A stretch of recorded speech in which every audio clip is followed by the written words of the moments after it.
Hey now. I don't know what the fuck I was doing. What's up, everybody? We're back. I'm back from vacation. We're back to do another episode of the Uneeda. You Need It. We Got It. Horror podcast. Christian, what the hell's going on, man? What's going on, dude? It's episode 108. Feels like we're flying now, but we're back on track. We're staying pretty consistent. Weather's cooling down a little bit. It was 78 today, so it actually felt like the AC was on when I went outside. That was nice. Stayed busy today. Band practice, cleaning the house. Dishwasher's broke, so we're pioneering it, which is meaning just like cleaning your dishes as you go, which I kind of prefer, to be honest with you. I was telling Cindy, why every time I eat, I'm just gonna clean my shit and put it right back up. And I've been enjoying that, as weird as it sounds. I've had a dishwasher in years, and so yeah, I've hand washed dishes since I can remember. I don't know too. Is it just me, or like, do you feel like sometimes you get it out of the dishwasher every now and then you look at a dish and you're like, that doesn't really look super clean? Whether it's water spots or something. Yeah, Sydney's always been like that. Me, I don't give a fuck. If it goes through the cycle, it's good enough for me. But yeah. But yeah, I know you're on vacation. How was everything? Oh, it was a vacation with my family, so dysfunctional. Was great. There's always a few arguments about dumb shit. But I think, like, all things considered, it was fine. I beat myself to shit, brother. Tubing. I mean, I probably ate shit like 10, 12 times on that tube. And the last day we were there, my mom told me, she like tried to get me to stop. She was like, you're done. Like, your back is all bruised up. Like, you're done. And I was like, I didn't hear no bell. And I got right back on. I literally said that too. Got right back on that tube. So I'm still kind of paying the price for that, but I'm almost back to normal. Yeah. As I told you, dropping, $600 on my car today. That was sick. Really, really love doing that. So yeah. I'm pretty lucky. Like, my dad, whenever I have car issues, we're able to, for the most part, because my dad's been in body work his whole life. We'll get the part and we'll change it. My compressor went on my truck. I mean, it was a pain in the ass, don't get me wrong, but we changed it. It took us about 4 hours. We changed the brake pads on Sydney's car right before I wrecked it too. So I'm very fortunate that way, because some of them dealerships, man, and it's just expensive in general. It's like, dude, vehicles, AC, if you have central air, which I almost don't anymore. I have a heat, but like I got window units because it was going to cost me $6,000+ to replace my AC unit. I'm just like, Jesus Christ. But that AC and plumbing, dude, if you have one of those issues, you better go get ramen noodles. Like, that's just life. I'm in the wrong business. I know that much. Yeah. I watched a really good movie today. I saw an Instagram reel. And every now and then you'll see these Instagram reels where it's like it just kind of grabs you, and you're like, it's from a movie, so you go to the comments because someone will put what movie it is. And that's what happened. I saw an Instagram reel yesterday of Andrew Garfield just like smoking a cigarette and like shaking his head. And I was like, what is this? And someone, top comment was, the movie name was called 99 Homes. Kind of like an indie film. And it's on Tubi. And he's done a lot of indie films. There's a movie called Under the Silver Lake that I watched a couple months ago for the first time, which I thought was awesome. Yeah. Happy to report this movie was also awesome. And basically the whole premise of the movie is he's a single dad living with his mom and his kid. They get evicted from his childhood home. And the dude that runs the real estate company that evicted them, he like gets in cahoots with him so he can make money to try to get his house back, but kind of gets obsessed with the money and the power, and eventually starts evicting people from their own homes and having this like whole existential crisis about how he's doing what happened to him. And he has this like huge meltdown. It's fucking awesome. It was a really, really good movie. But like Michael Shannon plays like the villain, the head realtor guy. And he says, there's a line where when Andrew Garfield's character's having like an existential crisis for a minute. And he's like, this country was built by the 1% for the 1%. something along the lines of that. And like, it's basically him just saying like, do you go to church? And he's like, yeah. He's like, only 1 out of 100 people in that church are getting on the ark, and I'm not drowning. And that's basically like his way of being like, I don't care if I have to swindle, cheat, lie, evict people to get money, to get rich. I'm going to do it. And it's really, really cool. It's a really good movie. It's a Sounds really good movie. Yeah. Dude, a lot of those actors, they'll do those indie type films, and you can tell they do it because they just genuinely love the script and stuff. I saw one about a month or so ago with Steve Carell, where it's this family, and he's like it's his sister's family, and he just got out of the psych ward for trying to commit suicide. It's like a dark comedy, and he goes and stays with the family, and then they're taking this trip to go to some convention or something, and he tags along with them because he needs to be under people's supervision.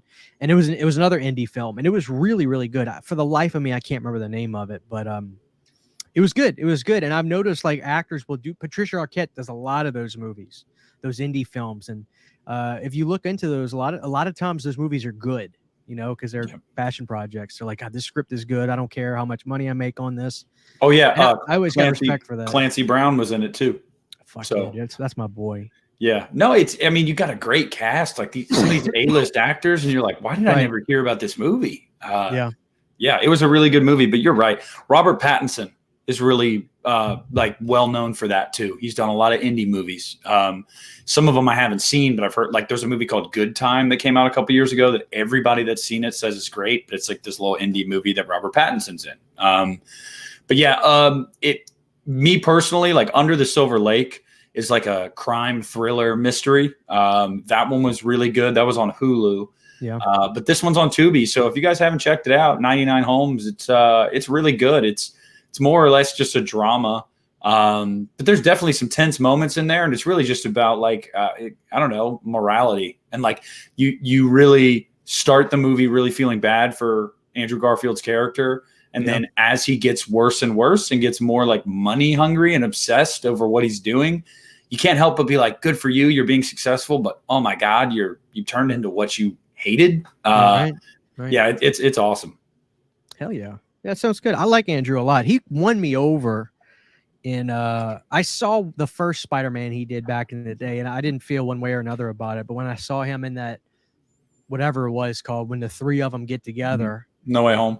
No Way Home. I was telling Cindy, I was like, this guy's kind of winning me over, because he's like, I feel like the youngest cat. He's trying to be more cool than anything, which I'm not hating. Look, this is just a very outsider perspective. And I feel like Garfield, look, I'm a nerd.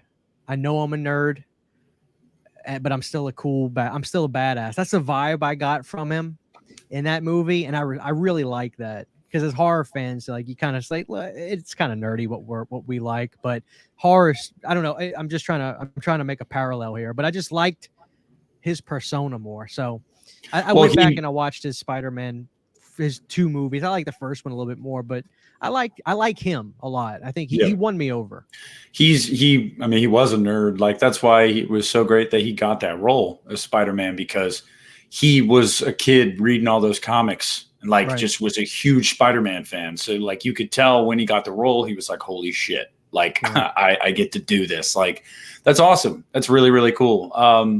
But yeah, it's funny too. I always was like, people always said, one of the complaints they had for Garfield's Spider-Man movies is they're like, I'm supposed to believe this guy's like this kind of like awkward nerd. Like, he's too handsome for that. And it's like, yeah, but he actually was that way. Like, it's not a lie. Like, you know, some people, I don't know, they're just kind of nerdy and quirky and more introverted. So yeah, he's a great actor though. I think you'd really like both movies, but I really think Under the Silver Lake, that's an A24 movie. So as soon as somebody hears that, they're probably like, either one person's like, "Ooh, great," or "Oh, fuck that." Yeah. There's just someone just nutted, but it's one of those mind benders too. It is like, just weird shit happens in it where you're like, wait, what the like? They're both good movies though, so check them out, guys. I mean, there's good shit to watch on these streaming services that you may have never heard of. Oh yeah, I was gonna show you real quick. So I had Vinegar Syndrome had a warehouse sale, and I grabbed a few titles. Now this one's kind of like really underground, but it's called Frightmare, and it's about they resurrect this horror icon, but it's like if memory serves, it's not like Christopher Lee they're resurrecting, but it's a fun little movie. But I remember we talked about Boggy Creek a while back, and Vinegar Syndrome just put this out, Boggy Creek 2, and the legend continues. So is that 4K? I think it's just Blu-ray. Let me see. I was gonna say, did that get a fucking 4K? It's just Blu-ray, but I've never seen. I love The Legend of Boggy Creek, but this part 2, I've never seen this, and of course it gets a bulletproof. All their releases get like the Beyond special treatment, and it's double-sided slipcover. So you got that side, and then you got this side. So I'm so excited to watch that. But Boggy Creek's getting a 4K. I was gonna ask, yeah. That one I believe is getting a 4K, but yeah, Boggy Creek 2. So I'm excited to watch that. They had 70% off. It was insane. It was a warehouse. Let me know how that is, because I told you I grew up on Boggy Creek. That movie creeped me out as a kid. Oh so, yeah. I still believe, man. I still believe. I don't care what anybody says. I do. How is it so far-fetched to think that if, obviously evolution in some form or fashion, guys, nobody get offended, has pretty much been proven scientifically. So like, how is it so hard to believe that like somewhere down the evolutionary chain, maybe an ape didn't turn all the way into a man? And, it's just like, how is that hard to believe? Like, I don't think it is. Plus, dude, we don't know. We haven't even discovered 70% of our oceans, let alone our like forests. Part of me thinks it's a little bit more like grosser than that. People will fuck anything nowadays, dude. This might yeah. You know what I'm saying? We got some nasty motherfuckers that walk this earth. This might be some wrong turn type shit that happened, and we got like a monkey man. Yeah, like somebody in the fucking hills in like Norway was fucking monkeys. Nasty bastards, dude. Yeah. Either way, I believe there's something out there like that. But the ones that I don't think I ever truly believed, I did believe when I was younger for a split second about Mothman, but now I'm like, no way. But the Mothman Prophecies is a great movie. Yeah, great movie. And then there was one actually near where I grew up, Loveland, Ohio, the Frogman. That was actually like 15 minutes away from where I was born and raised. And I remember reading that in the Weird Ohio book. No fucking way was Frogman real, because even based off of Christian and I's explanation, you can't fuck a frog successfully. I don't think you can. I mean, I don't know. Somebody in the comments, let us know. Have you fucked a frog? You have to artificially inseminate it, I think. Yeah, but even then, like, So, but Frogman was one that I was like, I don't know. But what'd you think about a week ago they sent the biggest expedition ever to Lake Loch Ness? Did you hear about that? No, I didn't. They didn't find shit. But he's out there. They did report that I think they caught 5 different instances of unexplained audio phenomenon. I think smart, man. I don't know. I just think that if Nessie was ever real, it's dead by now. Maybe so. Yeah. Dude, I don't know. I mean, I still believe that there can be megalodons out there. I don't give a shit what anybody says. Like I said, we've only explored 30% of our oceans, Christian. 30%. Dude, I'm terrified of the ocean. Like, that's my biggest fear. It's my biggest fear. On an interesting note, I saw because that wasn't interesting, guys. Megalodons aren't interesting to Christian. It is interesting, but on a I say interesting, on a downer, I should say. Sick. I saw Danny Masterson was tried, found guilty, and he's doing 30 years. And man, he went to court. He was found guilty. Adios. I mean, what are you going to say about it? It's just, it sucks. He's a guy that was a part of our youths. He was a great character. He always, to me, he was Hyde. It was his name, right? In that 70s show. He looked, I need you to go online and Google Eric Bloom. To me, he always looked exactly like Eric Bloom from Blue Oyster Cult. He had the poofy hair. He dressed just like Eric Bloom. He looked like one of the lead singers of Blue Oyster Cult. And I always felt that's who he was inspired from.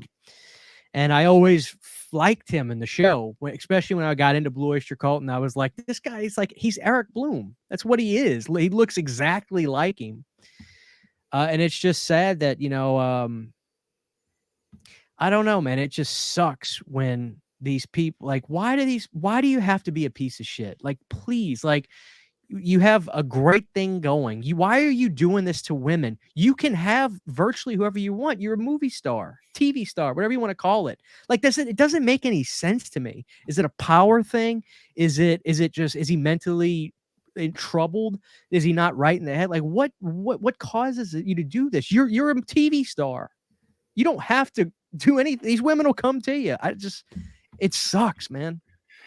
It sucks so bad. Yeah, I mean, the answer to your questions are all yes, like yes to all the above. I remember when it first came out a couple years ago when The Ranch had come out on Netflix. Great show. And I was pissed at first because I'm just going to be honest with you guys.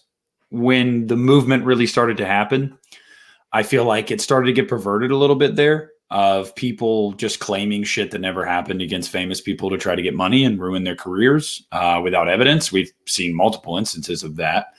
I think it's very important for victims to speak up. Absolutely. I just want it to be true, I guess, is what I'm saying. So when it came out that it was apparently 15 years ago and there was never any charges filed or anything, I was like, this kind of sounds like bullshit to me. Like, he's back on a hit show.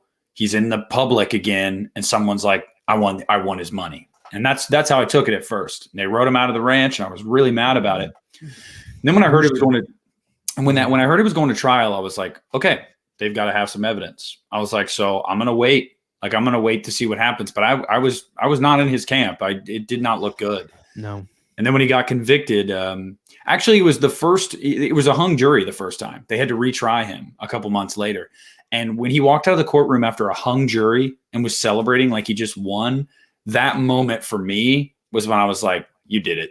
I know you don't celebrate a hung jury. Oh, one juror couldn't say guilty or couldn't say guilty, so it's all null and void. Nah. So yeah, it really sucks because that 70 show is my favorite show of all time. It's a great show. And yeah, but he is a piece of shit, and he will spend the rest of his life in prison, as he should. Do you think it was, was it 30 to life? Dude, my money says he's going to do like 18, 20 at the most. Well, I think 30 to life would mean he has to serve at least 30. I don't know. You see this kind of shit happen. Well, yeah, if prisons get overpopulated or whatever, and he shows vast improvement, maybe halfway through his sentence, they, look at him for parole. I mean, I'll just give you guys a nugget. My birth father has been in prison since I was 2. Jesus Christ. He got 25 to life. So he's been in there. He's still in there? Yeah, he's been there almost 27 years. And he actually went up for his latest parole hearing last week and got denied again. Do you mind asking what he did? He's a sexual predator, like a serial predator. Yeah.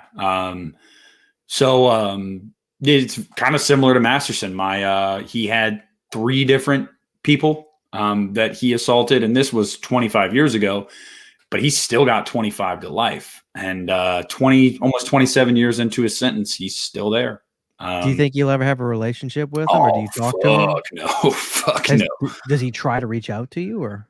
He's had members of the family try to reach out to me before on like Facebook or whatever, and they'll say, "Hey, your dad, wanted to wanted me to tell you happy birthday, or he wants to meet you and blah blah blah." And I just straight up throw him a block, or I'll do him the courtesy and be like, "Yeah, no fucking interest, dog. Sorry."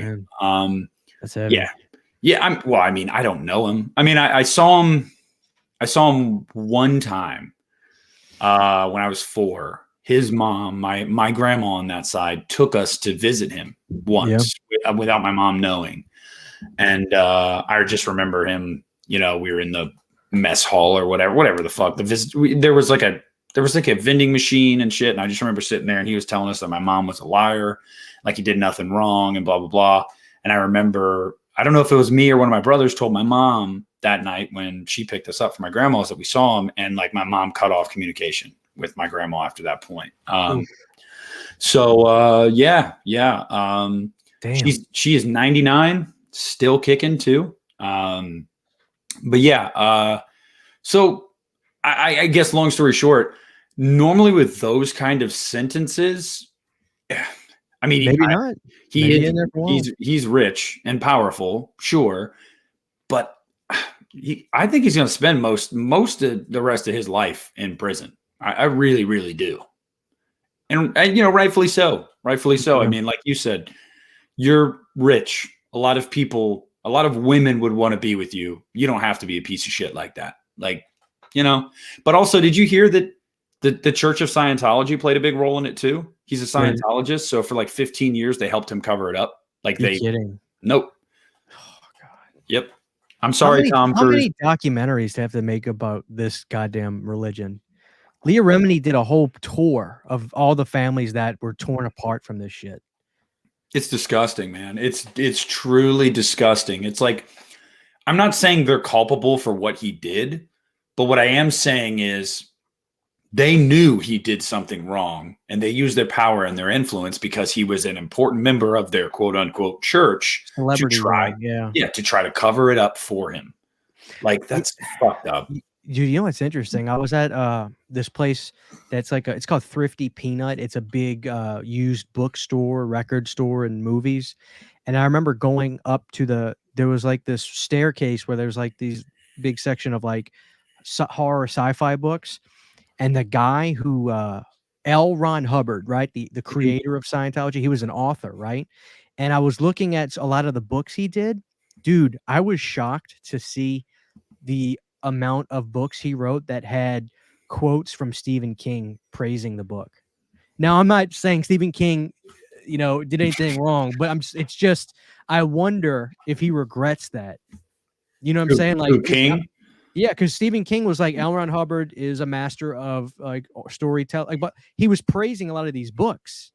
And maybe these books were from the 80s and whatever, but like, I wonder if he regrets that, knowing now that because I don't think anybody knew what Scientology was. No, it wasn't really till Tom Cruise brought it into the mainstream that people even started to question. It was when Tom Cruise really had his meltdown years ago, the bouncing off the couch and shit, and the whole issue with Katie Holmes, the issues there. That's when that really came. Yep, that's when that really came to life. So, or came to light. So, yeah, I would assume Stephen King probably regrets that now, because if you know anything about Stephen King and his social media, whether you agree with him or not, he's very like social justice warrior. Like he is very much that way. So I would assume he's probably like, fuck.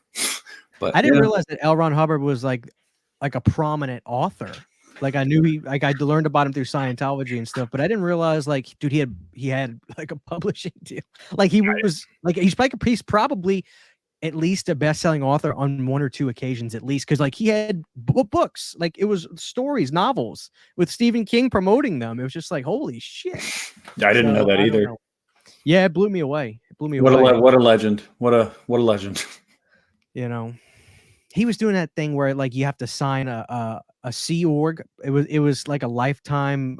They called it like a lifetime. What do you call it? Where you sign your name to it, a lifetime contract. Yeah, and you literally give everything. Like you work a job, give all your money to the church, live on compounds. It's crazy. And then the dad of Miscavige, Ron, fled the church and told the story about him getting out of there. It's crazy, man. These goddamn religions, I swear to God, there's normal religions, don't get me wrong, but this shit is insane. And the fact that, I'm gonna go out on a limb right now, Christian, and just say that even as someone that does believe in like the core of Christianity, I think nowadays organized religion, every single organized religion is corrupt as fuck. I don't think their necessary beliefs are, or their morals, or where they originated from, but I think it's all become like the organizations. Yes, right? it's all become so perverted. It's all business, yeah. Yeah, which is the problem, which is a huge problem. But Scientology is definitely up there. It's probably the most fucked up. Yeah. Now that what's his face is in jail, that bastard, the Church of Latter-day, whatever. It was out. They had a massive compound where it was polygamy stuff, where he was marrying 30 women, and some of them were like 12 years old. That's sick, son of a. People know what I'm talking about. God told me. He told me to do it. God told me to marry you. These sick. If there is a hell, man, I hope they're getting pineapple shoved up their ass like they didn't know Mickey. Nah, dude. Satan's straight fucking ass pounding them. for eternity. That old devil dick. Mhm. Have you seen This Is the End? Yes, the movie. Yeah, it's that Yes. dick, that gigantic devil dick. Yeah. Yeah. So Oh man, oh man. there's our 2 cents on Scientology. Yeah. But Crazy. Christian, it's kind of perfect that you're wearing this shirt because this previous week, trailer number 2 came out for Exorcist Don't Stop Believing. And Yeah. Did they play that in the movie theater for Nun II, or was that the newer trailer? Yeah, yes, they played that in my theater for it. Yes. But was that the newish trailer? I saw The whatever's on one YouTube as well. yes, the one I saw it, for the Nun was the newest trailer. I had already seen it because it came out 2 days before that, but yes, Okay. that was the newest. Yeah, I definitely saw the newest one then because I know that's right because I remember seeing more shit in that trailer. So look, I think it's a better trailer than the first trailer. I think it's a better trailer than the first trailer simply just because we did get a taste of some of the dialogue. Got to tell you, man, I know they probably picked some of the best lines for the trailer. That's just kind of how it works. We're not going to hear Pazuzu talking about the peanut butter on his dick until we see the movie. But there's one moment in that trailer. Only one moment really made me like kind of go, ooh, damn. And it's when the little girl is like fighting with the demon and saying to her mom, I don't want to go to hell. I was like, oh, ooh, that's kind of creepy. That's kind of effective. I liked that. But dude, same thing as the first trailer. I think overall for me, it's not grabbing me. Like I'm going to be there. I am. Yeah. I'd say cautiously, mildly optimistic in the sense of that I think it can be okay. Like I think it can be a fine movie. I do not believe it has any chance of being great. But I don't know. It's just some of these trailers, man, they're just, although this one's an improvement, I mean, what's that say? So I don't know. What do you think? I'm about the same. It's just, dude, if they showed this trailer, take out Tubular Bells, put a different score in, take out the characters from the original, like the mama, I would say, oh, this looks pretty interesting. Like it looks like it's an intense kind of possession movie. But it's like you put Exorcist on it, and it's just like, oh my god, like it. I don't know how to put it. I don't know how to phrase it per se, but it's just like you expect fucking greatness from the trailers, and I'm there too. I mean, I think that the second one was just like, okay, like I see a little bit more of the film, and visually I like how dark it all looks, which some people may not like that, but I like it when movies are like not lit Hollywood style. Everything is dark and not gritty, but just dark and haunting, and it sets a mood. And so I think the movie looks pretty good. I mean, I just don't know. The Body and the Blood, I get what do they say? It's made for today's audience. I understand that, but I've seen that kind of shit done so many times where I roll to it. And it is what it is. I don't want to harp on it too much. I've already done that. It's a line in the film. God knows some of my favorite movies probably have shitty dialogue too. But I don't know, like I like the parents. I like what really has me hooked is that these kids go missing. And this is in the trailer, people. These kids go missing, right? And then all of a sudden they come back, and I'm just thinking to myself, what the fuck happened to them in the woods?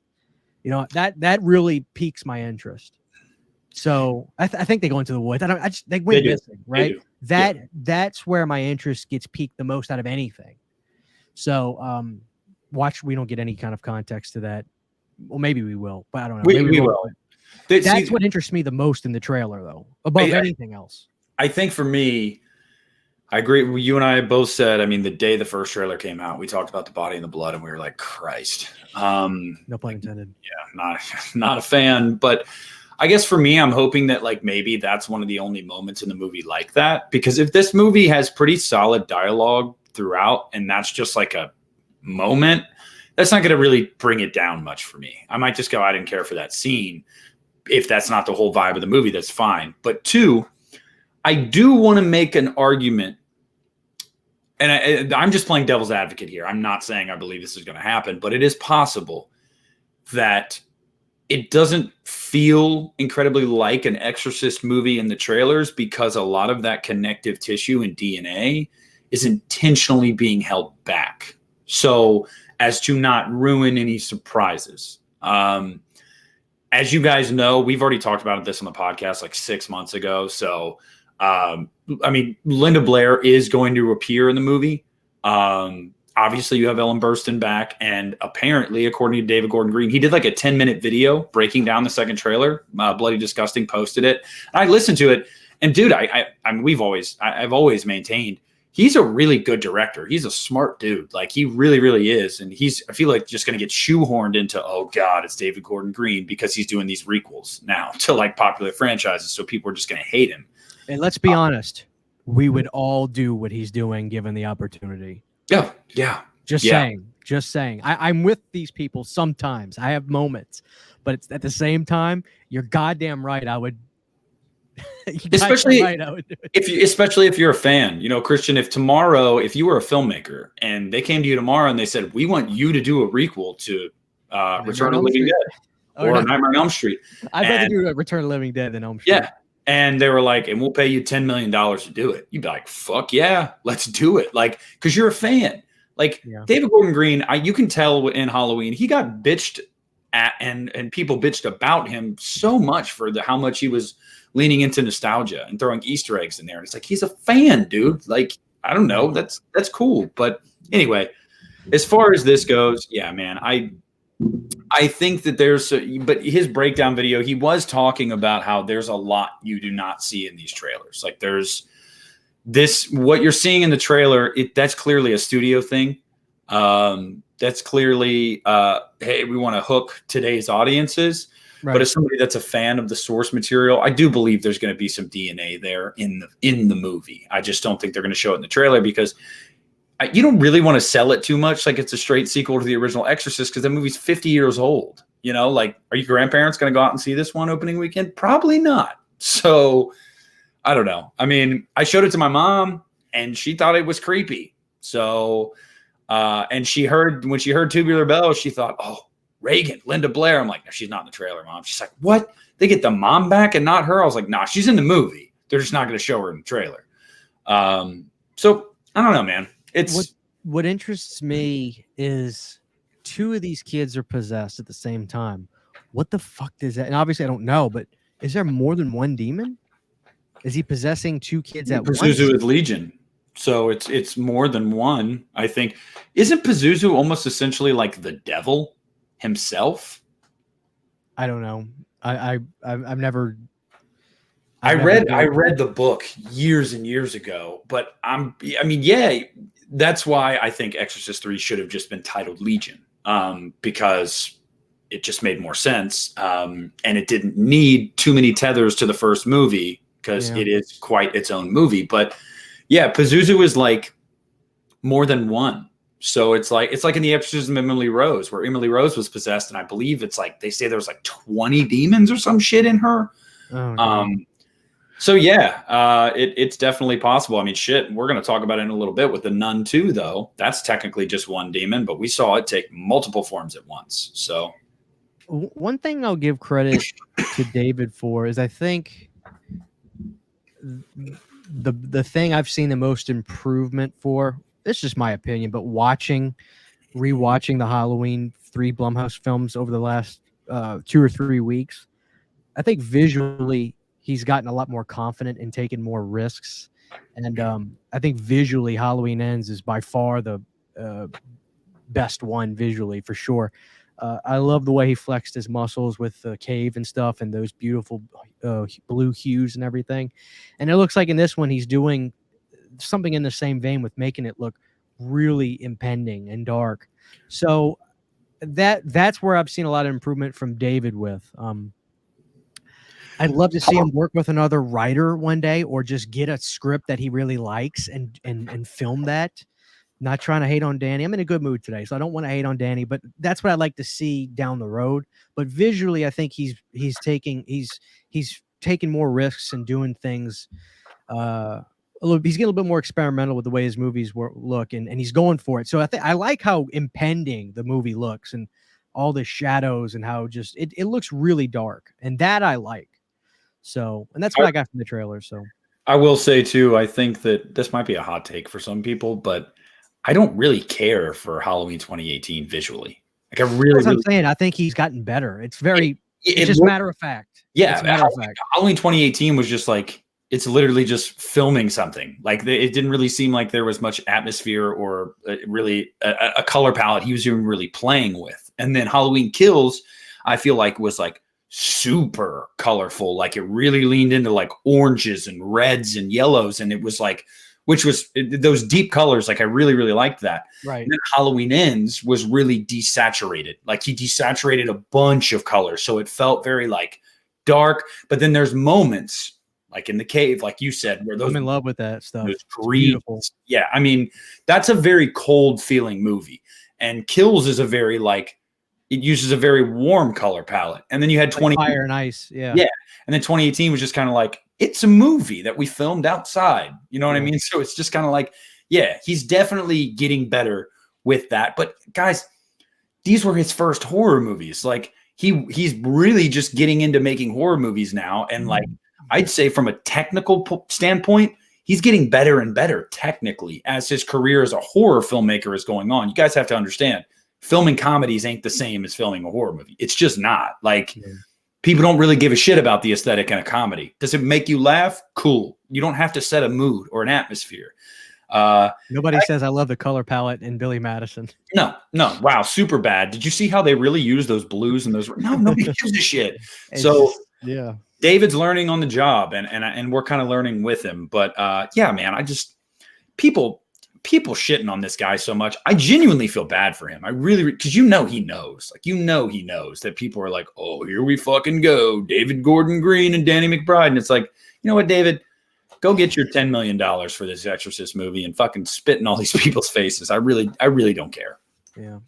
I mean, like I said, I don't want to be a hypocrite because I've had those days where I've given him shit. But, you know, watching those 3 movies, and I didn't really even talk about that when I watched those movies back because I didn't really think about it that much until after the fact. But I'm like, you know, visually, I feel like he's really, you know, like, okay, let's try this. Let's go for this. And he's you know, so I think that's my biggest takeaway so far is I think the movie's going to look really impending and dark. And that I applaud.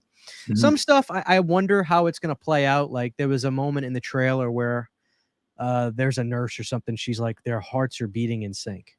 And like, I'm thinking to myself, okay, I don't really feel anything from that. I don't know if that's supposed to freak me out. Does that mean, like, what does that mean? What is it going to lead to? So I don't know. Again, it's just questions before seeing the movie. But the second trailer, I'm lightening up. You know, naturally. Like, no offense, like I'm as big a Halloween fan as the rest of everybody else, but like this is The Exorcist. This is not Halloween, and it's a different plateau. As much as I love Halloween, so it's like, dude, of course, this is one of the last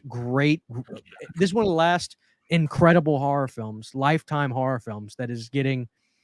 Even though it's not, but it feels like it's getting that retread, or like they're going back to the well to try to do something with it. So it's just like, even though there is been whatever, there's 2 remakes, which they botched. Both of those those were prequels. Yeah, they were fucking terrible. Prequels. So this is just like, it's a different feeling. This feels like, okay, now we're really playing ball with this now. So of course it's very nerve-wracking. That's the biggest thing. It's just nerve-wracking. But you know what?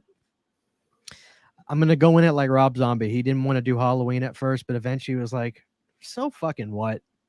So that's how I'm trying to get it. That's the mindset I'm trying to have with it. It's just like, know what?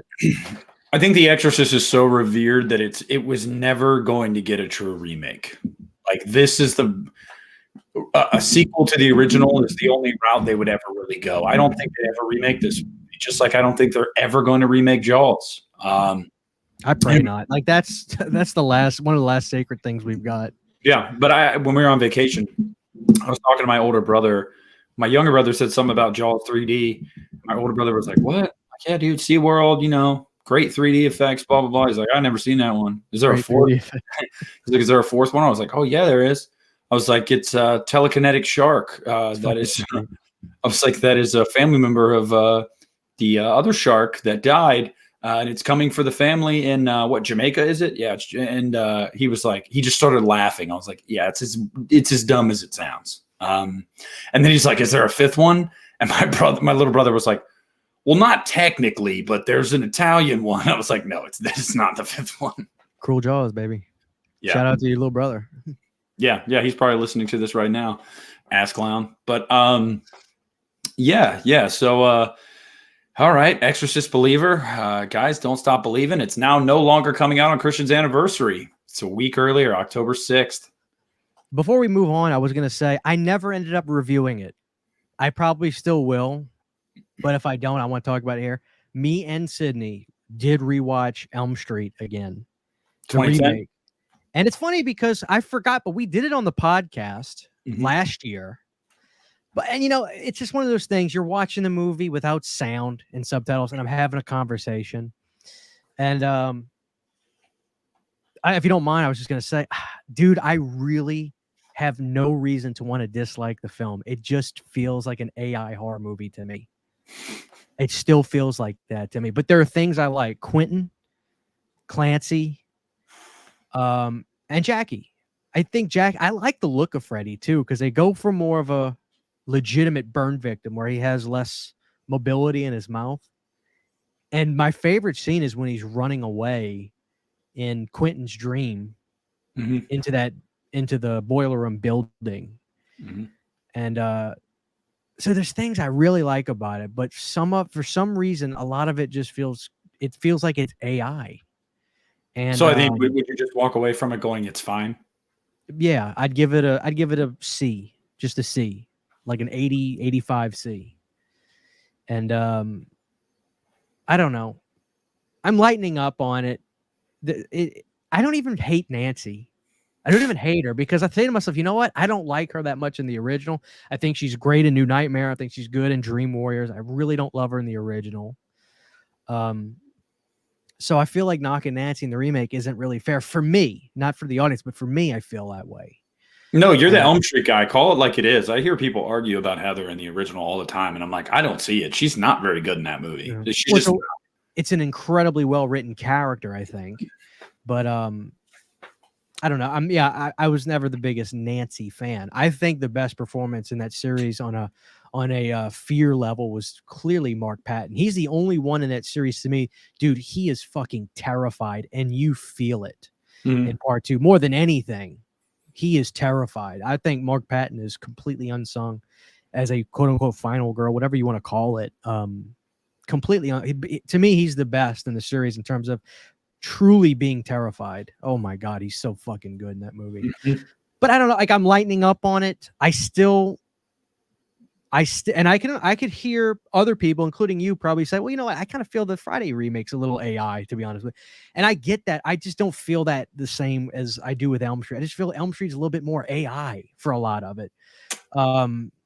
So I'd go Elm Street, Halloween, Friday the 13th for those three. But it's more time goes by. It's like it's the less I want to dislike it. It's been 13 years. It's just like, I don't know. At a certain point, it doesn't mean you have to change your mind on a movie, but to just vehemently shit on it, it's just like, okay, come on. Like you're beating up a fucking 13-year-old. It's like give it a break. So I don't know. I'm gonna revisit it again down the road. We'll see. We'll see. But I don't know. I had fun rewatching it for the most part. There's some great stuff in there. The music again, Jablonski, he did the score for that in Friday the 13th, and I urge people to just go listen to the scores on iTunes or whatever. Jablonski, the main themes for both are fucking incredible. Oh my God, they're so creepy. So, and one of the things Sydney pointed out in the beginning of Elm Street that I totally agree with, and she was like, "Oh, this is so refreshing." I was like, "What?"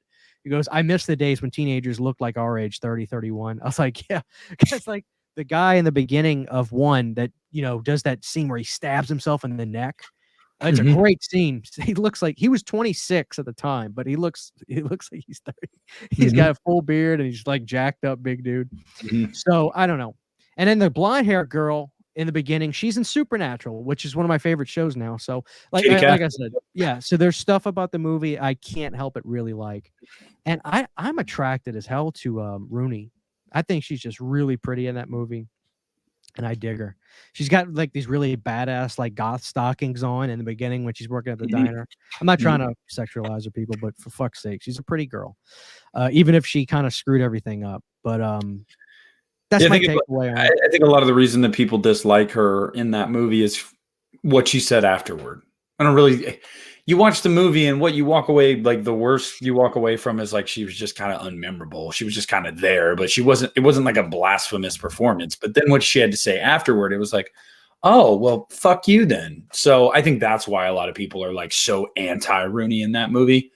Yeah, in the movie she's just kind of there, but that movie is Quentin's movie. I don't care what anybody says. He's fucking awesome in that movie. He is good. He's great. He carries it. He really carries it. He genuinely looks so strung out and tired, and like the fear that he has, like you really feel like he is scared. Like, and I love that. Like, it's just like in this series where it's all about prove to me that you're so scared you'll do anything to stay awake. I believe it with him. Like, I really do believe it with him. And especially the scene where he goes to the pharmacy and he has like a meltdown about wanting more like medication. Yeah. It was a good scene. Yeah, because he's like, dude, I'm going to die. Like, I'm literally going to die. So yeah, he's really good. Meanwhile, you just got, Rooney walking through the aisles like, that's a great scene, by the way, where it's going from like the in between the dream world and the real world of him like slashing her and stuff. That's an awesome scene. Love it. It is. Yeah. So yeah, like I'm warming up to it. I really am. It's getting better. They can't be the last one though. They can't be the last one. It won't be. I was talking about this on my TikTok. You know what's bullshit, dude, is the Spirit Halloween. It's not Spirit's fault, but the Elm Street section is literally half of one of those shelves. Mm-hmm. Half. And it's so bullshit. Like, dude, do you think it's like, okay, I know everybody loves Scream and they made those little ghost face statues with the light up pumpkin. I got one. It's cool. I like it. But don't you think people would fucking lose their shit if they did if they did a Freddy one like that? And it's got his claw and it looks like Robert and stuff. And we got that, and we got statues of Robert, and we got the snow globes of Robert, and we got like, dude, it sucks so fucking much at all the legal bullshit going on. It is Spirit's fault though. No, part of it is Spirit's fault, because even if there wasn't this like whole, I mean, the Friday the 13th rights are messier than Nightmare, and they do more for Friday than they do for Nightmare. Spirit is at fault for one reason. In one area, they go with what's popular. They go with the trends. And I get that makes sense financially. You want to create stuff that will sell like hotcakes. And so in that sense, you're doing it right, but you're also who's running that department, because you're sorely mistaken if you think that people don't give a shit about Freddy. When is Nightmare not trending? Anytime there's even a morsel of an update on Nightmare on Elm Street, it trends on Twitter. Like, everybody's talking about it. People make videos about it on YouTube. You and I both did. Like, it is a big deal. So, I mean, Freddy was here before that fucking chump Ghostface. Like, you know what I mean? Come on. Like, I love Ghostface. I'm trying to do my Christian impression, guys. I'm trying to do the, talk shit. That fucking bastard. Ghostface. Yeah, that fucking clown. But it's just one of those things for me, man, where it's like, you're sorely mistaken if you think people don't care. And I'd love to, dude. Also, hot take maybe, but do you feel like it's just getting way too oversaturated with the Ghostface shit every year? I mean, for me, kind of, but then again, it's just like, I'm not a big fan. Like, there is one shirt I wanted to get at Spirit, but it's constantly sold out. I have to get it online if I want it. It's a Spirit Halloween logo shirt, but instead of the ghoul, it's Ghostface. And I'm like, okay, that's kind of cool. I get in swings. I'll be into it, but I will burn out so fucking fast. When a new movie comes out, we'll talk about it. I'll be excited. I watch the movie. Let's move on. Mm-hmm. I don't stay in Ghostface mode. I never have. So that's my thing. So right now I'm pretty like, okay, I don't need any Ghostface right now. But dude, I mean, that's the new Halloween. So like, I get it. But I mean, I was in Spirit today, and just during the day, it was like noon on a school day.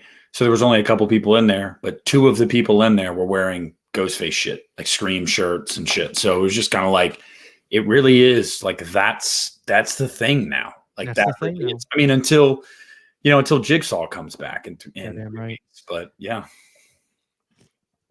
Which shout out Akeem. Akeem, listener of the pod, he got a special screening of Saw 10, and he said, as someone who's not a big fan of the series as a whole, says it's really damn good. So y'all better be there opening weekend. You better. This ain't no Spiral. We're not opening to $7 million. Okay, we ain't doing it. So get out your house. Get out the checkbook, the whatever you use to pay with, and go get some fucking tickets and go see the movie because I think it's gonna be good, man. I really, really do. I feel like there should be a grandfathered in no hate clause. Not saying that you have to like the movie or not, but when there's a series that has gone on so long, but when they get to let's say number 8, I think 8's a good number, maybe even 7. I think there's a point to where I can't believe they're still making these fucking movies. You have to quit that after a number, because I feel like at a certain point they're grandfathered in. You just got to like accept it and be like, okay, there's another one. I don't know. That's how I feel. Like there are times I'm just like, oh my God, they're still making these. But a lot of times these big franchises that keep going and keep going, I end up really liking them, especially like Saw, when everyone has a vibe, and a certain identity and a theme. I just feel like, because I still see it on Facebook more than anything. I'll just see people like, I can't believe they're still fucking making these movies. It's like, how many shitty Saw movies have to make? I'm like, come on, dude. Like, chill the fuck out. Like, this is the 10th one. Like, what? Like, it is what it is. I don't know. I'm excited as fuck. The only thing that's throwing me off with the trailer is they're not playing the Hello Zepp. They're playing like a version of this old song. All I need is the air that I breathe. I don't dislike it, but I'm just like, God, I want to hear the theme. Oh, Zepp's in it. The I'm sure it is, but like that song, I don't know how to feel about it in the trailer. I know that everybody that's seen the trailer knows what I'm talking about. It's like a redo of some kind of old song. I wonder if there's going to be a trailer too. I really do, because most of the time these big releases get 2 trailers. So I wonder if there will be because if there's a trailer too, you'd have to think that Hello Zepp's going to be in it. You'd have to. There's a TV spot that's like 15 seconds long, and it's Hello Zepp. I have seen that one, but I wonder if there will be a trailer too. I've honestly wondered that. I'm cool with it. Well, we don't have much time left. It's not coming out this week. It's coming out next week. No. So 2 weeks from this Thursday is when the first showings will be. So technically the 28th. Let me see my calendar if I'm working that day. Because I am. Because I'll be there that Thursday night for sure. Oh, yeah. I'll be off. Perfect. I will be off. I'm excited. Yeah, I'm really excited. What else is there to look for? Oh, Thanksgiving, the Eli Roth movie. Some people were kind of bummed out with the trailer. They were kind of saying, I don't know, this just looks like a straight ahead, like legitimate movie. I guess because that old Thanksgiving thing was like really like grindhousey, whatever. But dude, I am so excited to see a new Eli Roth film. I feel like all he does now is produce, no offense, but like kind of shitty TV shows that are like visiting the haunted place of whatever or this or that, and he's got his name on a bunch of shit. So to actually see him making this movie, to me, is really exciting. I can't tell you the last time I've seen a Eli Roth directed movie. I'm not saying he hasn't directed anything. Like I can't remember the last time one was. I think the last one was maybe the Death Wish remake. But other than that, and that was 2016 or whatever, 17. But I'm excited. Like, I'm so excited. Now, what's great is it gives you something to look forward to after Halloween time. Mm-hmm. This could be the sleeper movie of the year, too. I think it will be. Just horror movie-wise, because there's no counter-programming. Like, it's going to be a horror movie about Thanksgiving that comes out right before Thanksgiving. Like, everyone's going to go see it that's a horror fan. Like, it's not like you're going to be like fighting for like, oh, well, there's Thanksgiving and then there's give thanks. And then no, there's not like a bunch of other, it's not like the October season where there's a bunch of movies that are trying to capitalize on one thing. No, it's going to be the only one doing it. And also, I got to say, watching that trailer, for me, I absolutely loved the vibe of it because it literally was just like, this is going to be a slasher movie. Like, and I was like, oh, yes. Like, because like you said, that original short trailer years ago was very grindhouse, and it was just kind of like, I don't know if that's going to work like for mass audiences. Like, this is going to go to theaters. Like, I don't know. And then I saw the trailer and I'm like, oh no, this is just going to be like a straight up Thanksgiving slasher movie. Like, yeah, dude, count me in. So I think it looks, I'm really, really excited for it. I really am. I definitely am. Yeah. And what's interesting is this really surprised me. So when this got announced that he was legitimately doing it, I was like, awesome, man. This is great that Eli is, actually making this movie. He's had all his fans been like, please make that movie, man. Please do it. And at the end of the trailer, it said exclusively in theaters. And I was just like, wow, I really did not expect that. I was for sure it was going to get either a Netflix or some kind of streaming release. But the fact that it's exclusively... Dude, yeah, Fathom event. That's exactly what I thought it probably would have been. So the fact that it's not... maybe it might be that. We don't know because it just says exclusively in theaters. I don't even think it set a release date yet, did they?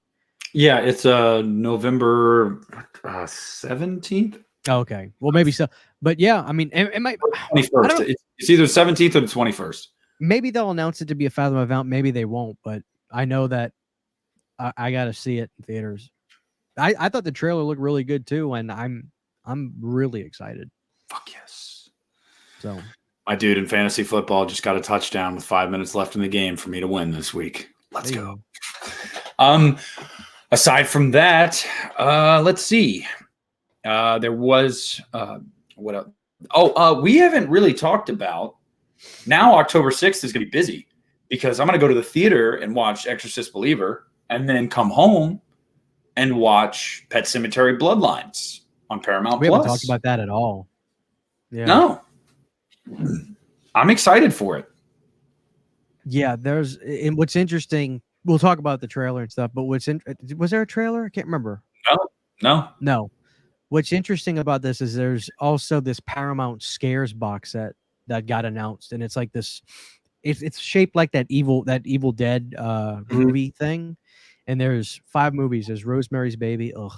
Oh, dude, I looked at the comments whenever we do another and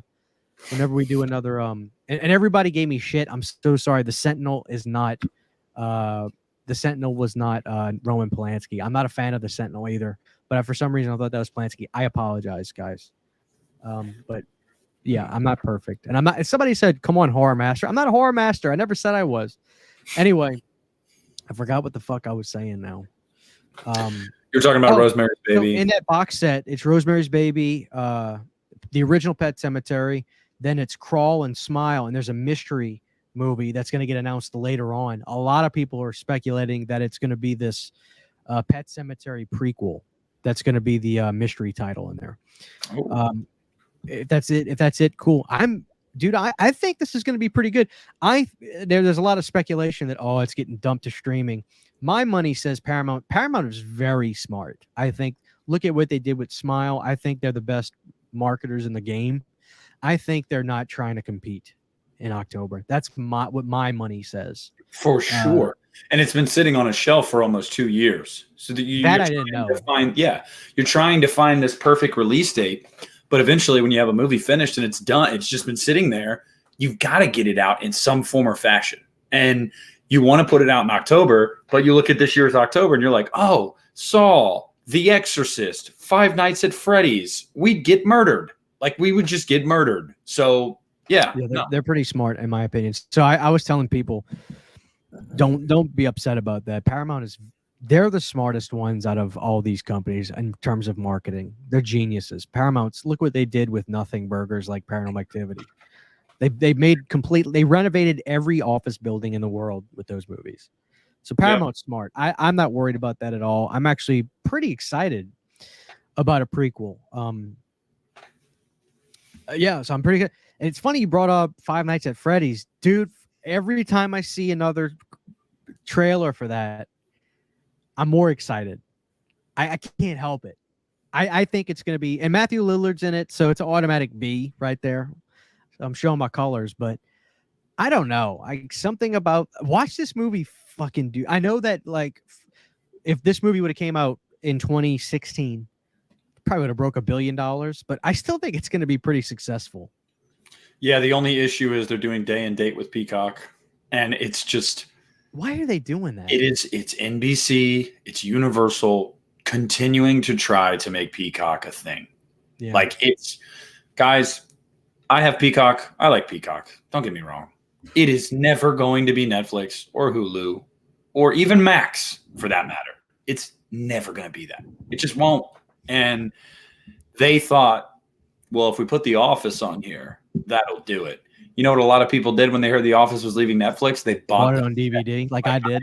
Yes. So no, that's not enough to get you to rival Netflix or Disney Plus. It's just not. Stop trying to make Peacock a thing, Universal. Just focus on making more money in theaters. Theaters are back. Yeah. In terms of movies, I totally agree. The reason Peacock's got me is being a giant wrestling fan. They bought the WWE network. So if I ever want to watch anything from the past in wrestling, it's on Peacock under the WWE umbrella. So they got me there. But other than that, I don't use Peacock for anything. The only thing I'm going to start doing tomorrow, me and Sydney talked about it. She was like, just watch it. Just watch it. I am going to start the Chucky show. I'm going to try it. And most people have said, oh, dude, you're going to love it. But season 2's not as good. I'm assuming that's how you feel. I didn't even love season 1. I thought season 1 was okay. There's some good stuff in season 1. There's some bad stuff. The opening episode is like fucking good. And then after that, it's like... The opening episode is pretty good. But me personally, dude, I'm going to be honest with you. There are a lot of moments in season 1 where as you're watching it, whether it's by how it looks, some of the dialogue, you're like, this is made for TV. Like there are multiple moments where you're like, this was made for TV. Like it just doesn't have that kind of gleam to it like a movie does. And you know, whatever. Season 1 though is okay. There's good stuff, there's bad stuff. It's Don Mancini wrestling with himself until he got to season 2 where he said, now I'm gonna whip my cock out and just fucking nut all over the place. And while there's some cool shit in season 2, I like the Christmas episode because it's like a bloodbath. But there's a lot of shit in season 2 that is just like meandering and just dumb. I mean, just dumb. Now, tell me I don't need to worry about this. But because what was happening was I had Peacock up. I was probably watching old wrestling stuff. And I remember Sydney was like, hey, can you put something else? I'm like, yeah, sure. And we were funneling through Peacock and she saw that. She goes, I want to watch that show. Can we start it in a couple of days? Because I think we were finishing a Hell's Kitchen season because we love those Gordon Ramsay shows. But she was like, I want to watch Chucky. And so I was like, okay, let's look at, we didn't start it, but we hovered over it on Peacock and, you know, it shows the screen and it gave the premise for the opening episode for season 1. I was like, okay, it kind of sounds good. But is it me? Tell me, I don't need to worry. But for some reason, just the images they show of Chucky, I thought it looked like shit. No, the doll doesn't look great. The doll hasn't looked great since shit, dude. I don't know. Probably Bride. Probably Bride. Yeah. You know? I mean, I even kind of dig parts of his look in Seed. I'd say he's too glossy in Seed for me. He is, but he's better. That's the best he's been since. I mean, Curse. I don't like. I'm not a big fan of the look of the changing of the doll. No, but once he peels all the makeup and the plastic off and shit in Curse, it's like near the end, you're like, okay, it's fine. Colt didn't like the look at all. The remake doesn't count because it's a total. I mean, but I didn't like that either. But it's totally different. And then the TV show, yeah, they're just. I don't know if they're getting too cute with it. I don't know if these people have lost their touch, but like the doll I'm just like, dude. It looks. Is this Bucky his fucking cousin? Like for some reason, almost like a computer generated doll, which is weird. I'm assuming it's not. No, there are moments of it.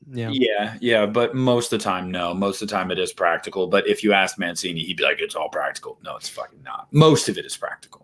I saw Tony Gardner on Instagram.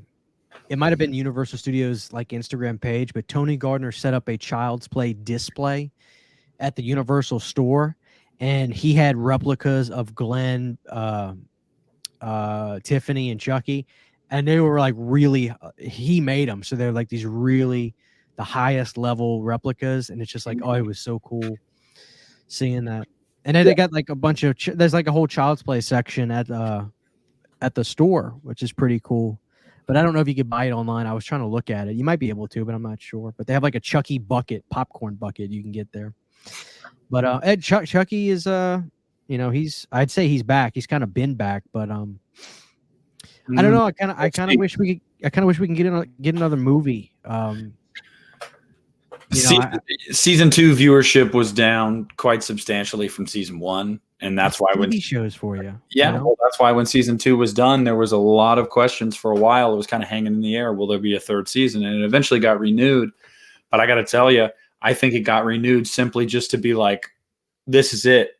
If you don't get your numbers up, we're done. Like anytime it takes months for a show to get renewed after the last season, there's clearly some discussion happening with the top people going, I don't know. Like, yeah, usually they know before the season. Like by the time they're finishing the last episode of a season or filming it, yeah, they usually get the or at least know later than like the premiere, because you see the viewership for the premiere and you go, all right, we're doing another one. But when it comes and kind of just goes, I would assume Universal definitely took a step back for a minute and was like, do we do this? Like, do we really do it? And I'm sure Don convinced them, and I'm sure part of that was, maybe keeping the budget down a little bit. I'm sure, but if numbers don't improve, not even just like decrease, if they don't improve at all on season 2, it's done. And then Chucky, I don't think is ever gonna get anything from Don Mancini again. This is his last like hurrah. It just absolutely is. Like, he had already burnt out the goodwill that he had with the fan base after Cult. Like, you thought it was Seed. And then he came back with Curse years later, and you're like, you son of a bitch. And then Cult comes out, and it's like, okay, dude, I can't with you. And then season 1 of the show comes out, and you're like, and then season 2. And it's just like, this is it. Like, this is really it for Don. Chucky left theaters because of Don. Fact. Left. Just because Seed of Chucky was, whether you like it or not, it was not well received, didn't make a ton of money. So it went straight to DVD.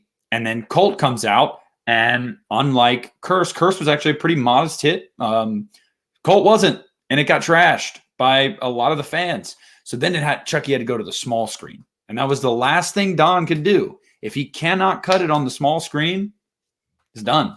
It's done. At least for him, it's done. So I don't know, man. What did it happen with season 3? They got 4 episodes they're about to show, but is that all they filmed or what? Yeah, because of the strikes. So what does that mean? Like that's all they have finished, and now they can't work on more? Yeah, and I guess they don't want to wait. So they kind of want to give people a taste, so they're going to put out those 4 episodes. I would assume, I wouldn't assume. I know for a fact that when that happens, Universal's already given the green light for the entire season. So when the strikes resolve, they'll finish the remaining 4 episodes or whatever it's going to be. So you'll still get to see that second half. But and maybe with the strikes, maybe these first 4 episodes viewership goes up, because we are getting to a point. It's going to happen very soon where not a lot of stuff's coming out anymore. Like, we're months into this. We're getting to a point where you're not going to see shit left and right anymore. Dude, it's just crazy that the strike's still going on. Is this the longest reigning one now, or are we? I don't know historically. I really don't know historically, but I got to say right now, it's not looking good, man. It's not looking good. It does not look like these studios are going to cave at all. Now, I'm not trying to say let's look at the bright side for the sake of not worrying about the strike stuff going on. Of course, we're all on the sides. I just speak for myself. I know I'm on the sides of all the people trying to get what they feel they deserve. Awesome. Do it. Fight for your right. You need to. Otherwise, you'll get taken advantage of your whole life. But do you think this is going to open up cinemas to start playing a lot of independent films, non-union independent films in theaters? Well, A24 is already at it. They're still making movies. So, and that's right, because they agreed to whatever isn't that insane? No, it's not. I mean, I know what you mean, and I thought the same thing at first, and then I was like, you know what? It's actually not. It's insane that the big studios can't meet what this independent studio will do with actors and. It just goes to show you and show anybody that makes an argument against the people on strike that their argument is dumb. Because Because that killed any doubt in my mind. yes, these studios that are worth hundreds of millions of dollars refuse to cave to these people. But a smaller studio that just makes modest hits every now and then can meet their demands. It's clearly not that much that they're asking for. It's clearly not too out of left field. So that's why when people are like, "Oh, we don't need to enrich these people," but you're It's high. crazy, dude. Yeah, that killed that. Not that I was ever like, I don't know. I don't think maybe I never said to myself, oh, they're probably just asking for millions of dollars more than what. No, it was never that. I was always on the, and I'm always going to be on the side of the people, not the corporations. But I'm just saying, when A24 was like, sure, of course, we'll agree to exactly what you people are asking of. It's only fair. That killed any 0.01 shred of doubt. You know, like it killed it. So I'm just like, come on, like guys. Yeah, it's That's really the only thing. I just wonder if it's gonna be like the pandemic to where a lot of independent stuff was going to drive-ins and stuff like that. And do you think cinemas are gonna end up just picking up a lot of like non-union because they're gonna have to survive somehow? yes, and I think that this is going to hurt people like Blumhouse, Warner Brothers in the end because the longer this goes and the more A24 movies you see come out and they're the ones getting these wide releases, those movies are going to start making 100 million instead of 50. That's the only thing people can go see. Yeah. Yes. And before you know it, you're going to get a bunch. You're going to see A24 balloon and become a lot bigger and become a bigger player in the industry. And let's just call a spade a spade. Warner Brothers, Disney, all that, they don't want competition like that. They don't. Mhm. It's not good for them. So, all right, I mean, y'all want to play hardball. Like it's funny to me because the smaller studio can meet all these all the wishes that these people have, which is just I don't know basic shit that should be like in any profession in this country should be something you're allowed. I don't know, like affordable health insurance and better start pay, Yeah, stuff like all like these residuals. It's crazy. People will show residuals for shows that they wrote and stuff, and they either don't get any residuals or they'll get a check for $1.50. It's just like, dude, the paper's worth more than what you printed it to make. Like it's like insanity. yeah. So we've gone into this in depth, guys, before, and y'all know where we stand. It just doesn't seem like there's much movement on it right now, and I know that most people thought it'd be over by the end of the year. I don't know if it's looking like that anymore. So I mean, I can't believe it's still going on. me neither. So I just gotta hope we just gotta hope it starts hurting the pockets of these bigger corporations, so they finally just say fuck it. Because the longer it takes, the longer we gotta wait to see stuff like Crystal Lake. The longer we gotta wait to hear anything about a new Nightmare movie. I mean, just true. all Yeah, this. I bet Chris Lake hasn't even started. I wonder if it even had started development. Started filming yet? No. That's They incredible. had multiple scripts written, at least for the first 2 episodes. I do remember reading that update. They had a few scripts written for episodes, but it hadn't started filming yet. So that got put on hold. At this point, unless this ends by the end of this year, that's not coming out next year. No way. That's nuts. That's nuts. So yeah. I don't know. But I mean, I guess last topic to talk about before we get out of here. We wanted to wait to talk about this near the end of the episode because we didn't want you guys to, if you hadn't seen it yet, to be like, oh shit, I can't watch this episode. Nah, you're good. You got the bulk of the episode. We're going to get in depth a little bit about the Nun II. So there's going to be spoilers right here. If you don't want them, then go see the movie, come back and finish the end of this episode. That's Christian, you and I think we were pretty much in alignment. I gave it 4. You gave it 3.5. We both agreed that it was an improvement over the first one. I guess just for you, what about it made it an improvement? Well, I didn't remember. I think I saw a trailer, but I didn't actively watch them that much, so I didn't know what to expect. It was a timepiece again, but I thought the setting of the school, boarding school, and everything was just fantastic. I liked a lot of the characters and the cast and I thought it was very well done. There might have been some slow moments in it for sure, but I think visually I might have saw some of the best stuff I'd ever seen in the series, in my opinion. There's a shot of the nun where the girl is walking through and she goes into one of those back rooms or whatever. Talking about the red scene. I can't remember if it was red or not, but there's just a moment where she kind of peeks down this hall and you see the nun standing there. Oh my god, it creeped me out. Do you remember the scene with the delivery girl where The like delivery girl, it's just the room gets washed out in red? Yeah, that shit was right. sick. Yeah, I just thought it was a. I thought it was a slightly above average good horror film. I enjoyed it. I don't know where I would rank it. I'd probably put it somewhere in the middle, maybe a little higher. Like I'll tell you what I liked it more than Annabelle, Annabelle Creation, Curse of La Creation Llorona. Not Creation, the comes third one. home. I apologize. Yeah. To me, Creation is the best out of any of the Conjuring films. Annabelle, Annabelle 3, La Llorona, although I don't think that one's completely horrible, but I'm pretty in the minority on that.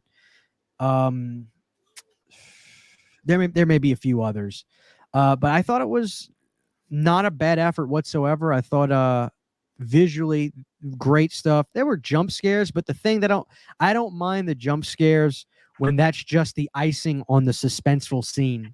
Mm-hmm. If you know it's coming, but they're building up suspense, I'm way more open to a jump scare to where it's just jump scares. That just it'll annoy you at a certain point. So they had a lot. This movie was pretty suspenseful, and I give that a lot of credit. And what really got me was like I don't study these movies that well, so I forget it's a fucking demon thing that's doing all this shit. So when you see this motherfucker running down the stairs, that was like, oh shit.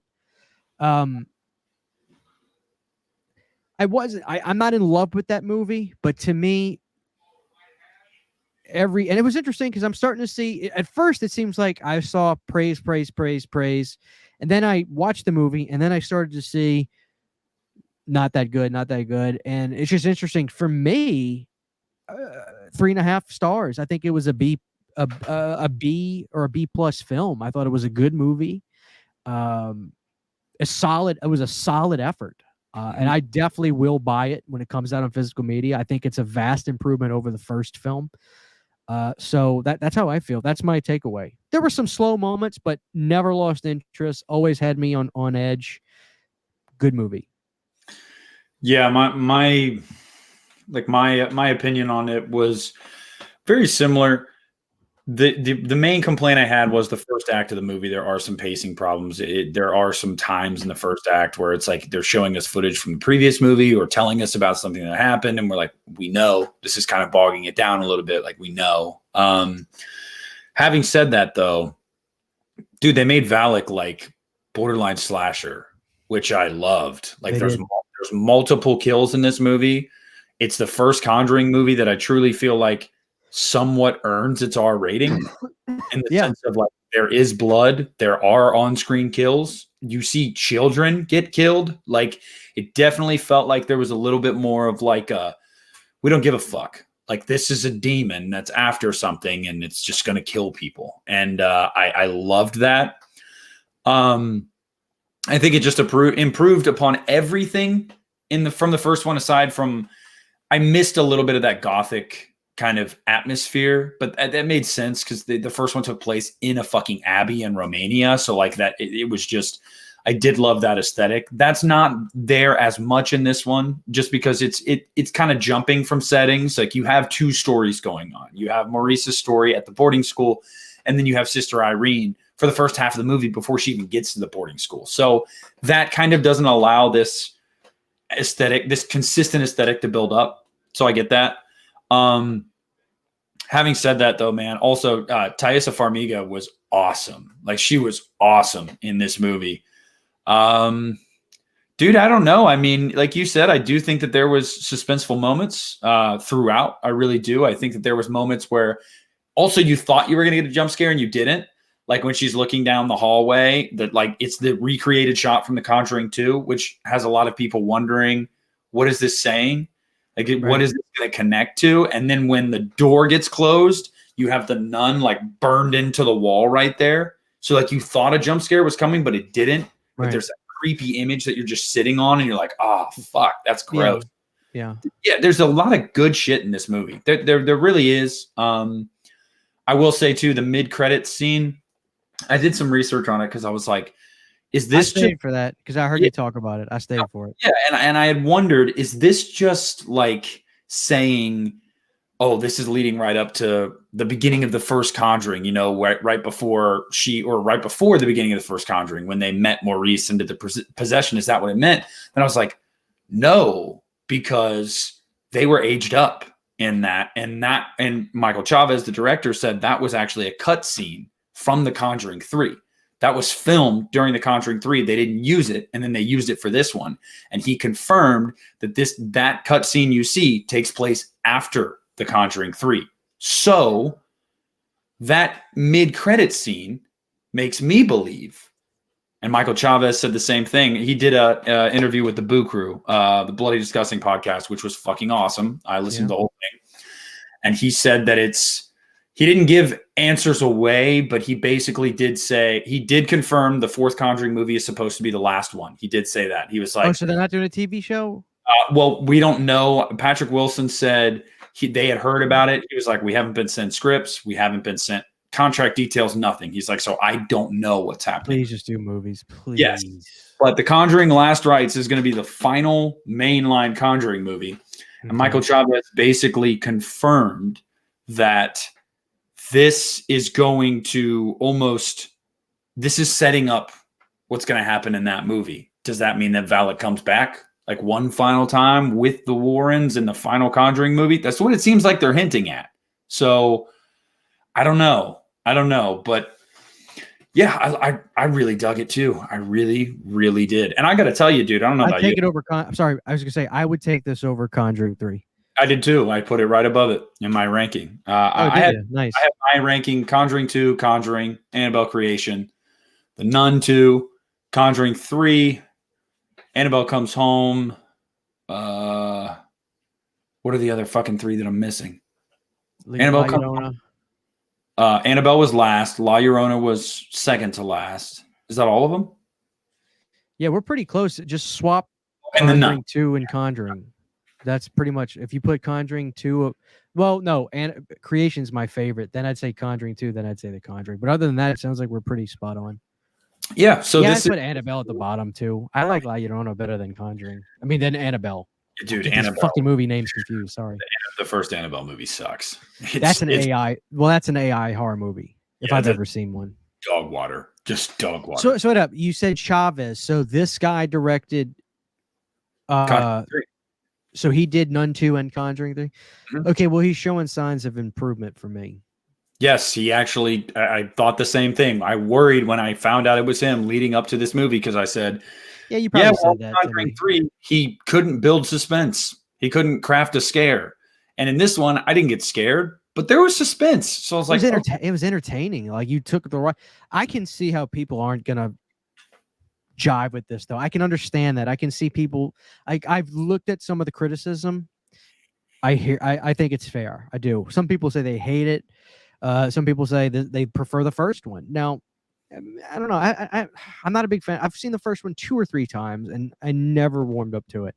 I think this is going to be a pretty split down the middle film. But for me, I think this was very welcomed after what was it? It's been 4 years since the last since the Nun? Conjuring Universe. Since the last Conjuring Universe movie. 2021, so 2 years. 2 years. I mean, yeah. To me, it's very welcomed. It's definitely one I think will get a cult following out of. It's gotten better reviews than the first one by critics and fans. Most people, the sentiment does seem to be it's better than that one. Which, again, although it's not as stark of a jump, I wouldn't say as Annabelle to Annabelle Creation, because Annabelle was like I said, dog water, and Annabelle Creation was like fucking awesome. So this one was like, the Nun was like, and the Nun II is like pretty good. But so it's not as stark of a jump. But again, it's this thing with this franchise where it's like, if they just take a little bit of time, and that's what I said in my review. I think I've found. Yeah, listen to your review. Take a few years, man. Like, don't just, people liked this in that movie. We got to get this spinoff out. Take your time. They're going to make money, you know. Yeah. Yeah. So, I mean, I encourage people to see the film in the theater. I like movies that are just, and again, this movie was fucking dark because everything's in this big cathedral boarding school, and I love that. I love movies that are not brightly lit. Can we talk about one thing that was super fucking corny though, dude? Yes, but that's why The Howling is always gonna be better than American Werewolf. It's a dark movie. Don't care what you guys say. These people, they gave me shit for that. Go ahead. I saw. Go ahead. Look, I said this in my review. There's another complaint I had. 2 minor complaints. It was the pacing in the first act and the fucking Santa Claus shit in the finale. Like if you believe, then it's real. Yeah. I was like, you got to be fucking kidding me. Like that. And okay, based off of that's got studio notes written all over it to me. It is historically accurate. Catholics, you know, when it comes to communion and stuff, that is a belief they have. They know they're not actually drinking Christ's blood, but they say it is so. They believe it is so, and they receive it as so. So belief in religion is really the biggest point anyway. And I will give the movie credit. They did set that up. There was a conversation in the movie about belief and having your faith. And so it's set up. But still, I was like, really? Like, really? Because I got to tell you, that false ending, I thought, really? That's how this is going to end? That's fucking bullshit. And then when he wakes up and gets the eyes, I was like, oh, shit. And the nun just like powered up from that point. That bitch is hovering like 10 feet in the air with this blue hue behind her. And she's just throwing motherfuckers around. I was with her fucking mind. I was like, this is awesome. Like the nun is powered up. And then the way they defeat her, I will give credit to the first movie. That was badass when she spit the blood of Christ in its face. I was like, that's sick. And this one, I was like, dude, really? Like, I don't know. Especially after the nun was like, the nun got what it was after. It was like super powered at that point. Like it went from Saiyan to Super Saiyan. Like Dragon Ball Z reference. I watched it as a kid, if you guys are familiar. And so it's just kind of like that, though. I don't know. Yeah, I mean, that's fair. That's fair. Like it's not perfect, but it's definitely got a lot more good in it than bad for sure. So, you know, maybe they may not do another Nun movie. Who knows? I think they did 3 with Annabelle. Maybe they'll do 3 with the Nun. You know. Well, that's why I wonder if the next Conjuring movie is going to serve as both. You know what I mean? Just like the conclusion of the Nun story and the conclusion of the Warren story in one movie. With that mid-credit scene, that's kind of what I'm thinking. Is like we're not going to do a straight up Nun 3. We'll give the Nun finality and closure, but we'll put it in the Conjuring. So, because I think that kind of works. You know, you want these things to be a trilogy a lot of the time, and like you said, 3 Annabelle movies. What if we end the Warren story and Valak's story in the same movie? Yeah, like I'd be cool with that. But dude, it opened to $85 million worldwide. Holy shit. $85 million. That's second good. biggest, I'm not surprised, but it's a little higher than I thought. Second biggest opening of the Conjuring universe, behind only the first Nun. That's so crazy.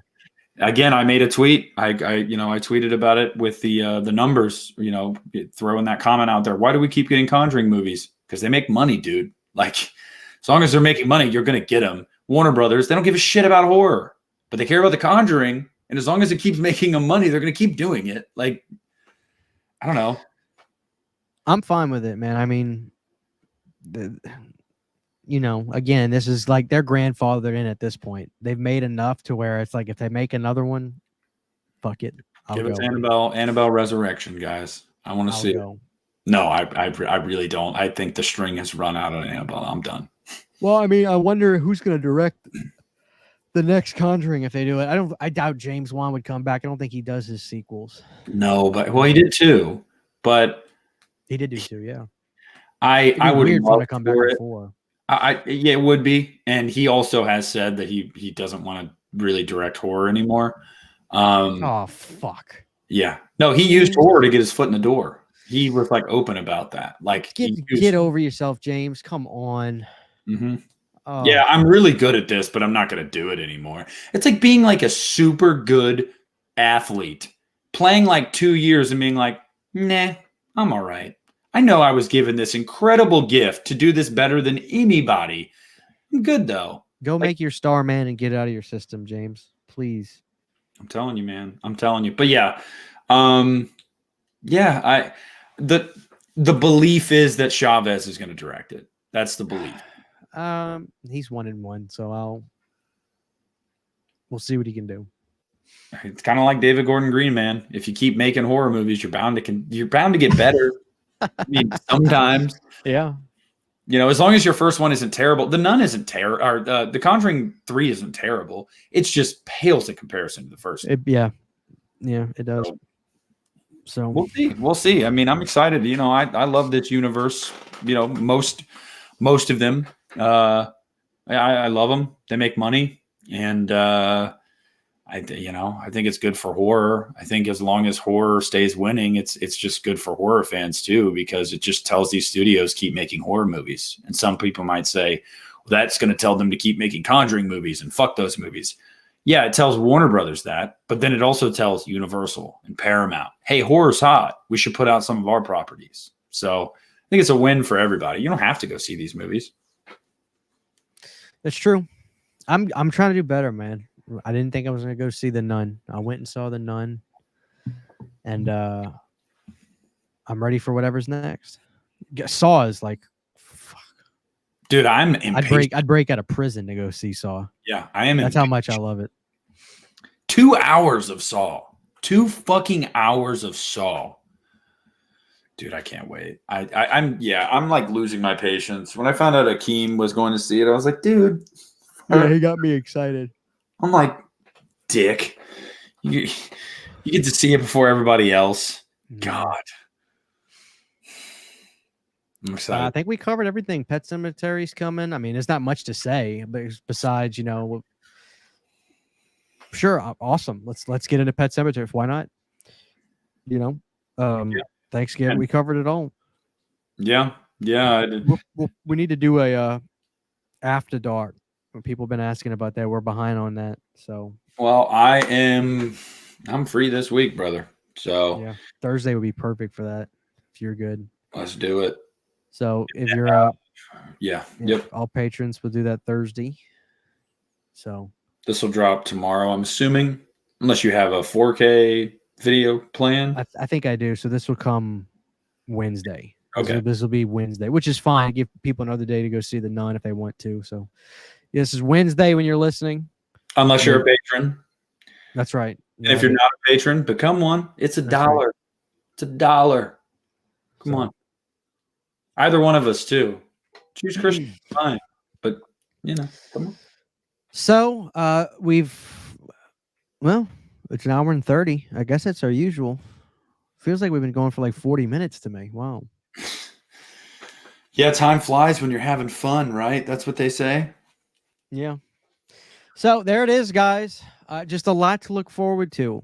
This is my favorite time of year, not necessarily Halloween season, but when there's a slot of movies coming out that you're just ready to see. This is good for our channels and good for the podcast because we're going to have shit to talk about. That's right. So, Rob, get done with your tour and let's get some movies going again, buddy. Yeah, come on. I'm ready to get some new stuff from you. Let's step it up. Speaking of which, I'm going to post this on Instagram. My gas station down the street from my house. I stopped there the other day to get gas. I was walking in. You know how the ice machines outside where you can get bags of ice? Yeah. On the top of it, someone, I don't know who, they put a sticker that said it's I survived 3 from hell. And it's the poster from 3 from hell. And I was like, dude. I got that. It's a bumper sticker? Yeah. Why would they do that? They got that from the movie theater. They gave those away at the movie theaters. Just beat the Bills with a walk-off punch. I know. I got fantasy up. Not taking Taco Bell orders tonight? No, he was like, dude, the Jets just beat the Bills on a walk-off punt return touchdown. I was like, I know. I had fantasy up. But yeah, so I just thought that was cool, dude. I'm like out here in the middle of fucking nowhere. Someone just put that bumper sticker on the ice machine. Was like, fuck yeah. So that was cool to see out in the wild. So yeah, Rob, come back. Give us 3 from Hell 2. Or give us 32. Yeah, 32. Rob Zombie's Halloween 3. That's where the series needs to go next. Maybe. Yeah. Dude, we'll see. I when I was younger, I actually like had this idea in my head. I like made this Halloween 3 idea. I was a teenager, guys, don't judge. That like Loomis like survived and like he, you know, he's in a wheelchair. I don't know. If anyone can make it happen, it's Rob. Come on, shit. The fucking 3 survived after Devil's Rejects. Let's do it. We need to do a casual commentary. I'll trick the audience per usual and make a different thumbnail, but we need to watch Halloween 6, 3. We need to watch one of those. Halloween 6 or 3. We need to do a casual for that soon. We haven't done one in a while. I don't care if we do 4. We could do 1, 2, 3, 4, 6, H2O. No, it's got to be 6 or 3.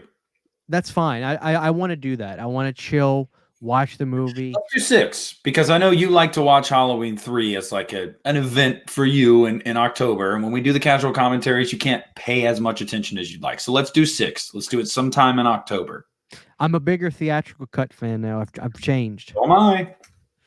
When I got the 4K, when they get to those scenes where Michael's in that hallway or that corridor where it's red, it looks so good on 4K. I changed. I'm changing. I'm a theatrical cut guy now. He's a converted man. I'm converted.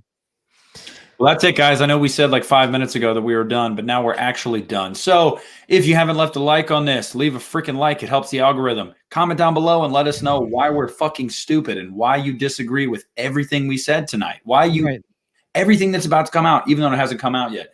Let us know. And if you're listening, Spotify, iTunes, whatever it might be, please leave a review. We've asked you guys to do this before. We don't ask enough. We should probably remember to do this at the end of every episode because it really helps build the podcast. Podcast episodes now are bottoming out at like 2,000 views on YouTube, which is awesome. It's definitely growing. So keep that going, guys. If you like this podcast, share it with your dog, your cat, your grandma. Like, I don't give a shit. Yeah. Just give us a review.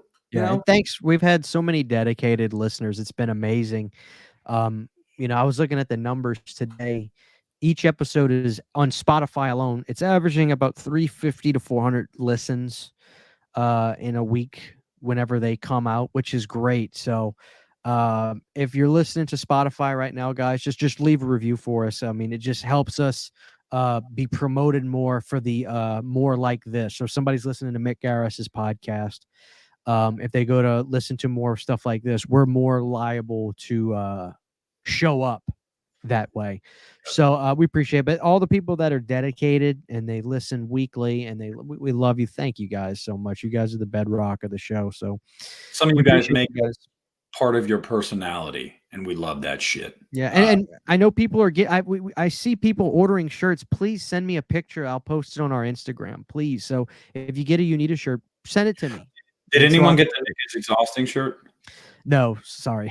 I don't think anybody wants to wear it. Like, because come on, Alexis. Because the people that truly think that of you, they're not gonna buy it. And then the people that say it as a joke, I don't think they want to wear it because they might think it's insensitive because they think it's funny, but they don't think that themselves. So it's kind of like a double.